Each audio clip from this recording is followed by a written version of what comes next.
Human body, top 10 things to ever exist. Holy smokes. Just the way it adapts, it evolves to mindsets, to habits. Absolutely incredible. I mean, so lucky to have a healthy body. And this came up again today for the second time because I went out to dinner and I was really looking forward to having mochi for dessert. Which, I mean, mochi or ice cream wrapped in dough. Oh my gosh. I used to absolutely love them. They're so sweet, they're delicious. Ice cream. I mean, if you know me. You know I love ice cream. And I go and I'm eating them and I didn't get very much enjoyment out of it. And they were just too sweet. You know, it was fine. It didn't harm me. It's not like if I go, you know, have some super greasy food, I didn't feel sick afterward. I don't feel sick now, but they didn't taste, they weren't enticing. It wasn't like I was craving every next bite. And I realized that over the past... Actually, and this happened the other day as well, because I cooked crepes. I love cooking crepes. Crepes, they're delicious.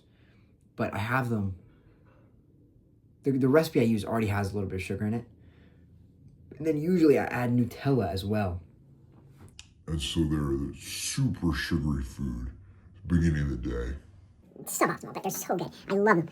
And I had them this past weekend.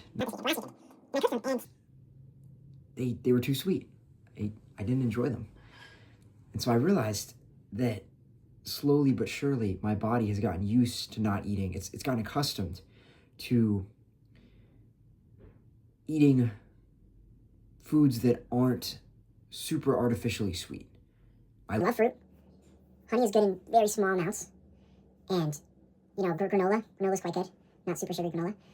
But for the most part, I've just naturally, in my diet, kind of stayed away, not on purpose, but just naturally weaned myself off of eating heavily sugared foods.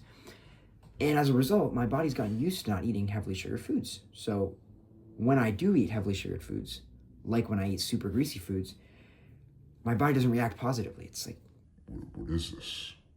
We're not used to this. And that was a super interesting experience for me. And I think this goes to show if a habit is continuously followed and consistently done, right, the body will adapt. It will. It will adapt for the better. So I'm certain the mind is the same way. I haven't tested my mind as much, but I'm certain if I set my mind to something and I just do it repeatedly over and over and over again. And I'm going to press this out with specifically speaking positively about myself, because I tend to be quite self-critical and generally just backfires. I'm just negative about myself. Who wants that?